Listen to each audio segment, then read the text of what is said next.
അഞ്ചാണ് കിടക്കണ വിളമീൻ. വിലയൊന്നും പറയാനുള്ള കരിമീൻ ഏനാ വിളമീൻ കാളാഞ്ചി 230 രൂപ. 230 രൂപ. 230 രൂപ 140 60 എന്തിനാ കണക്കൂട്ടുന്നത്? 90 രൂപ അങ്ങോട്ട് വരും.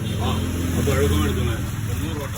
പഴക്കം എടുക്കുന്നത് രണ്ട് ഡയലോഗാണ് കാച്ചി. എന്തിനാ ഏത് മീനം മേടിച്ചേണേ? എന്ത് മീനം മേടിച്ചേണേ? കേര. എന്തെന്താ പ്രത്യേകത? നല്ല കേരയാണ്.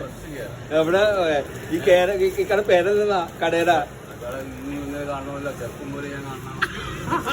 പേരാ കഴിച്ചത്? ഞാൻ വന്ന പിന്നെ തട്ടുള്ളൂ ഈ ആലുവ റോഡില്.